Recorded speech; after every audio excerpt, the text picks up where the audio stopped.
Goannec va nous rejoindre. C'est un des meilleurs cascadeurs de cinéma qui nous a quittés. Écoutez, Rémi Julienne.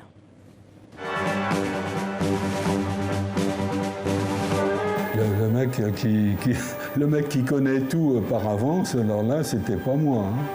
J'ai toujours douté, et je doute encore d'ailleurs,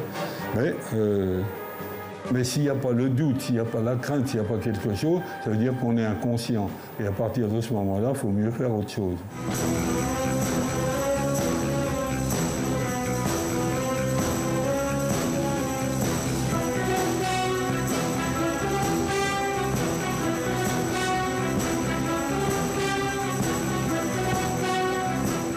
Bonsoir Océane. Bonsoir. Des cascades, en pagaille. On a appris ce matin la mort de Rémi Julienne, un grand cascadeur de l'histoire du cinéma. Bah oui, il a pas moins de 1400 films à son actif, c'est énorme, c'est le plus grand cascadeur français. De fait, il a doublé James Bond dans 6 films, il était aussi au générique de films de Louis de Funès, de Belmondo aussi, dont il était très proche. Rémi Julienne, c'est l'exemple même du casse-cou par excellence. Il a un prix aussi qui porte son nom, qui est décerné chaque année à l'occasion du film du Festival d'aventure de Valenciennes.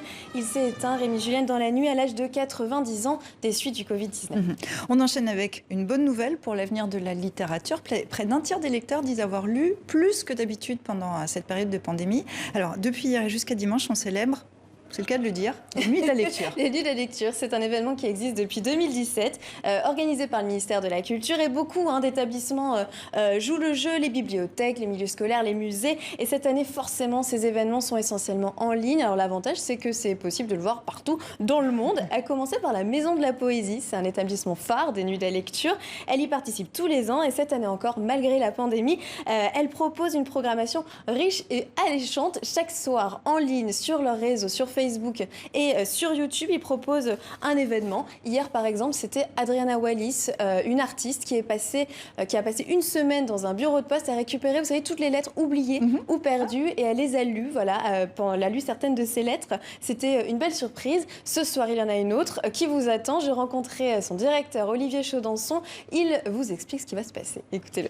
On va recevoir Irène Jacob, Thierry Renan, Lou Doyon, Emmanuel Noblet, Yakuta Alikavazovic, Cynthia Fleury, pour leur faire parler de leur rapport à la lecture, d'où ça vient, en quoi c'est important, leur faire parler de leurs livres de chevet, de leurs auteurs favoris. On aura des moments de discussion, on aura des moments de lecture, on aura des moments de chansons aussi, de mise en musique de texte, tout à fait à l'image de ce qu'on aime travailler, parce qu'on aime hybrider, on aime décloisonner et encore une fois, on aime pouvoir s'adresser, y compris à ceux qui supposaient être éloignés de la littérature et de la poésie. En fait, en leur faisant entendre, on leur montre qu'ils y sont invités et que c'est pour eux. Ils ont répondu présent tout de suite. Oui, c'est aussi l'occasion d'organiser des événements pour les jeunes. Oui, de nombreux établissements scolaires ont voulu participer à ces nuits de la lecture et notamment pour réconcilier les élèves avec la littérature. Voilà, alors ce sous différentes formes. Ce matin, nous étions dans un collège parisien où une illustratrice, Gabi Bazin, proposait un atelier avec des enfants. Elle raconte son métier, elle a raconté aussi notamment l'histoire de l'imprimerie. Ils ont fait des ateliers de calligraphie aussi. C'est une initiative proposée par la professeure documentaliste du collège et c'est essentiel pour elle, ces nuits de la lecture, car forcément elle remarque ce désamour de la lecture avec les élèves. Regardez, écoutez-la. C'est compliqué parce que les élèves n'ont plus forcément l'habitude de lire, donc bien sûr ça dépend des habitudes familiales, ce qu'on fait à la maison ou pas. La lecture ça commence dès tout petit et beaucoup d'élèves n'ont pas cette habitude, donc on cherche des stratagèmes pour les faire venir justement à cette lecture, notamment au travers d'univers qui leur parlent plus, comme la bande dessinée, comme le manga. Et donc on avait hier une journée déguisée sur le thème de la bande dessinée et du manga.